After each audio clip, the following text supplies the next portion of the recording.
Hello everyone. AP CM Chandrababu Naidu గారు, Telangana CM Revanth Reddy గారు ఒకే వేదిక మీద ఇద్దరు పక్కపక్కన కూర్చొని మాట్లాడుకుంటూ నవ్వుకుంటూ ఉన్న వీడియో వెనుక ఇప్పుడు నెగిటివిటీ ప్రచారం చేస్తున్నారనే చెప్పాలి. సో ఇష్యూ గురించి ఒకసారి మాట్లాడి డిస్కస్ చేసే ప్రయత్నం చేద్దాం. ప్రస్తుతం మనతోటి పొలిటికల్ అనలిస్ట్ శేషరావు గారు ఉన్నారు. ఇంటర్వ్యూలోకి వెళ్ళిపోదాం. Hello sir. హలో. వీళ్ళ డిస్కషన్లో ఏం నడిచింది అంటారు? దీనిని ఎందుకంటే అదే నెగిటివ్ ప్రచారం చేస్తున్నారు. అది చూసిన తర్వాత వాళ్ళిద్దరి గురించి తెలిసినటువంటి వాళ్ళైతే ఏమీ భావించరు. అది వాళ్ళిద్దరి మధ్య ఉన్నటువంటి సాన్నిహిత్యం, లేదంటే వాళ్ళిద్దరి మధ్య ఉన్నటువంటి బాండింగ్ అనుకుంటారు. అలా కాకుండా రాజకీయ కోణం నుంచి చూసేటువంటి వాళ్ళు అయితే మాత్రం ఎస్ సార్. అయితే ఇక్కడ ఒకటి వస్తుంది సార్, మామూలుగా ఆ ఇన్సిడెంట్ జరిగిన కాడ నుంచి కేసీఆర్ గారికి రిటర్న్ గిఫ్ట్ గురించే మాట్లాడుకున్నారని టాక్ నడుస్తుంది. దాని గురించే మాట్లాడుకున్నారంట. నేను అదే చెప్తుంది. అంటే ఎవరైతే వాళ్ళని వ్యతిరేకించే వాళ్ళు ఉన్నారో, ఎవరైతే వాళ్ళ రాజకీయాలని విభేదించేటువంటి వాళ్ళు ఉన్నారో, వాళ్ళకి వాళ్ళ నవ్వులు కానీ లేదంటే వాళ్ళ సరదా కబుర్లు కానీ ఖచ్చితంగా ఇలాంటి అభిప్రాయాన్ని తీసుకొస్తాయి. కానీ అక్కడ పాల్గొన్నటువంటిది ఏంటి, రామోజీరావు గారిది ఎక్సలెన్స్ అవార్డు కార్యక్రమం జరిగింది. ఎక్సలెన్స్ అవార్డు ప్రధానోత్సవ కార్యక్రమం జరిగింది అక్కడ. దాంట్లో అందరూ చాలా మంది ప్రముఖులు హాజరయ్యారు. అక్కడ స్పెషల్ అట్రాక్షన్గా వీళ్ళిద్దరూ సహజంగా నిలుస్తారు. ఎందుకంటే రెండు రాష్ట్రాల సీఎంలు కాబట్టి సహజంగా నిలుస్తారు. పైగా వీళ్ళిద్దరూ సాన్నిహిత్యం ఉంది.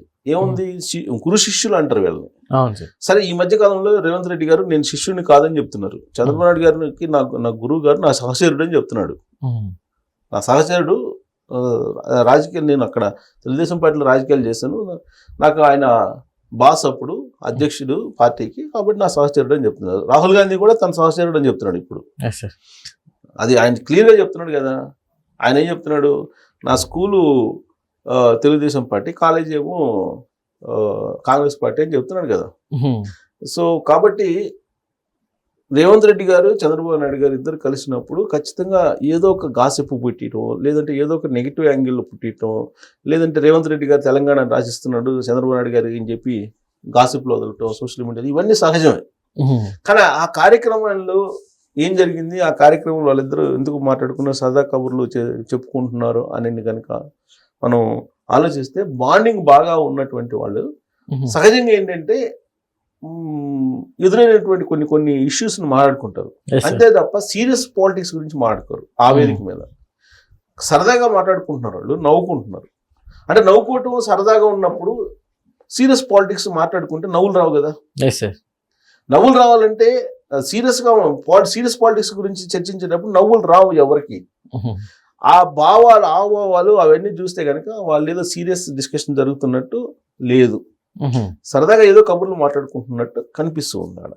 అంటే రామోజీ గారి గురించో, లేదంటే రామోజీ గారిని కలిసినప్పుడు ఎలా ఉందనో, లేదంటే గత స్మృతులు ఆయన తర్వాత పార్టీలో ఉన్నప్పుడు, తెలుగుదేశం పార్టీలో ఉన్నప్పుడు ఎలా ఉందో, లేదంటే ఇలా రకరకాల మాట్లాడుకోవచ్చు. జూబ్లీ హిల్స్ ఉప ఎన్నికల మీద మాట్లాడుకున్నారు. రిటర్న్ గిఫ్ట్ ఇచ్చాను కేసీఆర్కి అని చెప్పి రేవంత్ రెడ్డి గారు అంటే దానికి నవ్వుతున్నాడు చంద్రబాబు నాయుడు అనేటువంటి భాషంతో ఇప్పుడు సోషల్ మీడియాలో బాగా వైరల్ చేస్తున్నారు. ఎందుకు అని అంటే, బీఆర్ఎస్ పార్టీ నిలబడాలంటే తెలంగాణలో ఒకటే వాళ్ళకు ఉంది, ఏంటి, సెంటిమెంట్. ఇంత తప్ప ఏమీ లేదు ఆ పార్టీకి. సామాజిక వర్గం పరంగా లేదు, తర్వాత సిద్ధాంత పరంగా లేదు ఆ పార్టీ,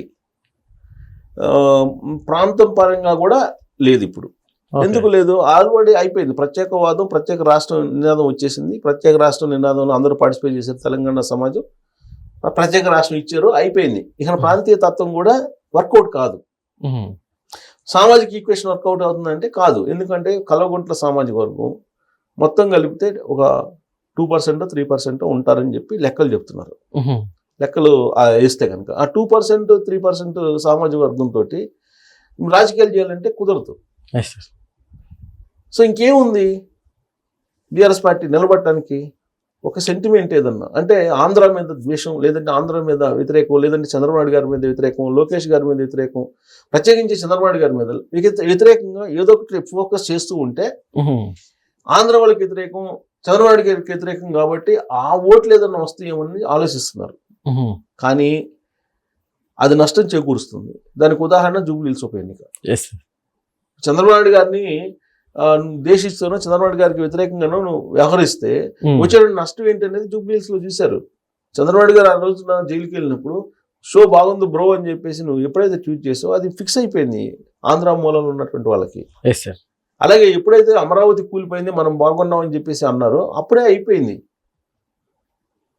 ఆంధ్ర మూలలో ఉన్నటువంటి వాళ్ళు ఇవాళ తెలంగాణలో 119 అసెంబ్లీ స్థానాలు ఉంటే దాదాపు 60 నుంచి 70 స్థానాల్లో ఆంధ్ర మూలలో ఉన్నటువంటి వాళ్ళు కీ ఫ్యాక్టర్లో ఉన్నారు. రాబోయేటువంటి రోజుల్లో 154 మౌతి బైఫర్కేషన్ అసెంబ్లీలో బైఫర్కేషన్ చేస్తున్నారు, నియోజకవర్గాల్లో పునర్విభజన.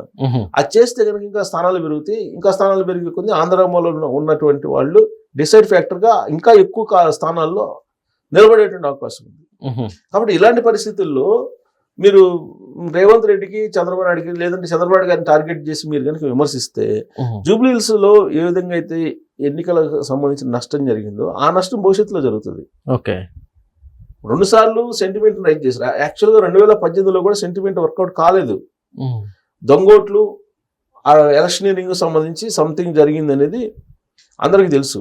ఆ రోజు ఉన్నటువంటి ఎలక్షన్ కమిషనర్ కూడా సారీ చెప్పాడు, బహిరంగ క్షమాపణ చెప్పారు ప్రెస్ మీట్ లో. దాదాపు 10 లక్షల ఓట్లు వేయము, దొంగోట్లు పోలైనవి, దొంగోట్లు ఉన్నాయి అని అంటే దాన్ని సారీ చెప్పాడు ఆయన, బహిరంగంగా చెప్పాడు సారీ ప్రెస్ మీట్ లో. కాబట్టి ఆ ఎలక్షన్ 2018లో జరిగినటువంటి ఎలక్షన్ మీద అనేక అనుమానాలు ఉన్నాయి ఇవాళకి కూడా. వాళ్ళ స్ట్రెంత్ 2014లో పీక్ లో సెంటిమెంట్ ఉన్నప్పుడు, ప్రత్యేక రాష్ట్రం సెంటిమెంట్ ఉన్నప్పుడు, ప్రత్యేక రాష్ట్రం తీసుకొచ్చింది కేసీఆర్ గారి అనేటువంటి భావన ఉన్నప్పుడు వాళ్ళకు వచ్చింది కేవలం 64 మంది ఎమ్మెల్యేలు. అంటే మ్యాజిక్ ఫిగర్ కంటే ఒక 3-4 ఎక్కువ వచ్చినాయి. అది వాళ్ళ స్ట్రెంత్. అప్పుడు బీజేపీ తెలుగుదేశం పార్టీకి 19 వచ్చినాయి, దాదాపుగా 19-25 వచ్చినాయి. ఓకే, సో 19 అనుకుంటాం. సో కాబట్టి పీక్ లో ఉన్నప్పుడే 19 మంది ఎమ్మెల్యేలు గెలుచుకుంది తెలుగుదేశం పార్టీ, సెంటిమెంట్ పీక్ లో ఉన్నప్పుడే.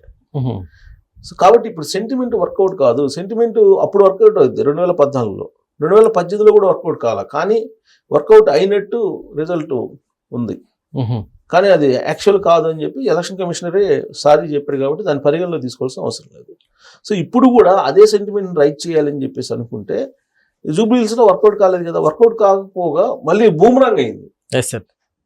సో కాబట్టి ఇప్పుడు రామోజీ గారి ఎక్సలెంట్ అవార్డు కార్యక్రమ ప్రధానోత్సవంలో వీళ్ళిద్దరు కలిసి, చంద్రబాబు నాయుడు గారు, రేవంత్ రెడ్డి గారు కలిసి మాట్లాడుకున్న దాన్ని ఆంధ్ర వాళ్ళతో బాగున్నాడు, ఆంధ్ర సీఎం తోటి బాగున్నాడు రేవంత్ రెడ్డి గారు అని చెప్పి ఒక నెగిటివ్ ప్రచారం చేస్తున్నారు. ఆ నవ్వులు చూడు ఎంత జోవియల్గా నవ్వుకుంటున్నారు, వాళ్ళిద్దరి మధ్య ఎంత బాండింగ్ ఉందో చూడండి. చంద్రబాబు నాయుడు గారు షాడో ఇక్కడ పరిపాలిస్తున్నాడు, ఇలా ప్రచారం చేస్తున్నారు ఇప్పుడు. సో చంద్రబాబు నాయుడు గారు షాడో ప్రచారం చేస్తారు. ఇట్లాంటి ప్రచారం చేసినప్పుడు రేవంత్ రెడ్డి గారు ఒకటే చెప్తున్నారు అనేక సందర్భాల్లో, చంద్రబాబు నాయుడు గారు ఆయన ముఖ్యమంత్రిగా ఉన్నప్పుడు అప్పట్లో అభివృద్ధి చేశాడు, ఒక హైటెక్ సిటీ కట్టాడు. ఇవాళ కూడా చార్మినార్ తర్వాత హైటెక్, తర్వాత గోల్కొండ తర్వాత హైటెక్ సిటీ కనిపిస్తుంది. మరి చంద్రబాబు నాయుడు గారు చేశారు కాబట్టి ఖచ్చితంగా చంద్రబాబు నాయుడు గారు చేసిన పనులు చేసినట్టే చెప్తాను అని చెప్తున్నాడు. పైగా ఎన్టీ రామారావు గారి విగ్రహం మైత్రివనంలో పెడతానని చెప్పేసి ఆయన ప్రామిస్ చేశారు. మైత్రివనంలో పెడతాను, ఎవరు కాదంటారు చూద్దాం, కాదన్నాడు దుర్మార్గుడు అన్నాడు. వెంటనే కేటీఆర్ అన్నారు పెట్టాలి అని అన్నాడు. ఇదే కేటీఆర్, కేసీఆర్, కల్వకుంట్ల ఫ్యామిలీ ఎన్టీఆర్ విగ్రహం పెట్టడానికి లేదు, ఉన్న విగ్రహాలను కూడా తీసేయాలని చెప్పేసి ప్రచారం చేశారు. సో కాబట్టి ప్రతి సంఘటనని, ప్రతి ఇష్యూని నువ్వు దాన్ని రాజకీయం చేయాలనుకుంటే ఎలాగో. ఈ మధ్య రాత్రి అనుకుంటే ఒక మ్యారేజ్కి అటెండ్ అయ్యారు రేవంత్ రెడ్డి గారు, కేటీఆర్ గారు ఇద్దరు. వాళ్ళిద్దరు మంచి ఆలింగనం చేసుకుని హాయిగా ఉన్నారు, అలాయి బలాయిలాగా ఆలింగనం చేసుకున్నారు, ఇద్దరు ఆలింగనం చేసుకున్నారు. ఓకే, మరి దాన్ని ఏమనాలి? ఇప్పుడు రేవంత్ రెడ్డి గారు, చంద్రబాబు నాయుడు గారు కూర్చొని మాట్లాడుకోవడాన్ని నువ్వు నెగిటివ్ షేడ్ లో చూపిస్తున్నావు తెలంగాణ సమాజానికి. మరి రేవంత్ రెడ్డి గారు, కేటీఆర్ గారు ఇద్దరు ఆలింగనం చేసుకుని ఇద్దరు శబాష్ అనుకున్నారు ఫంక్షన్ లో రాత్రి అటెండ్ అయ్యి. మరి దాన్ని ఏమనాలి? అంటే తెలంగాణ సమాజాన్ని తక్కువ అంచనా వేస్తున్నారా? మీరు ఒకరికొకరు తిట్టుకొని మీరు ఫంక్షన్లో బాగా కలిసిపోయి మీరందరూ ఎంజాయ్ చేసుకుంటుంటే తెలంగాణ సమాజం ఏమో విడిపోయి ఉండాలా? దాన్ని ఎలా తీసుకుంటారు? దీన్ని నెగిటివ్ కోణంలో చూపించినప్పుడు అది కూడా నెగిటివ్ కోణంలో చూపిస్తారు కదా. సో కాబట్టి నెగిటివ్ కోణంలో పరిచయం ఉన్నటువంటి వాళ్ళు కలవడం, తర్వాత పెద్దలకు గౌరవించడం, ఇవన్నీ మామూలే. అలా కాదు మేము చెప్పినట్టు ఉండండి అంటే ఉండరు. సో దాన్ని నెగిటివ్ షేడ్లో చూపిస్తే నష్టపోతారు. Okay sir, thank you.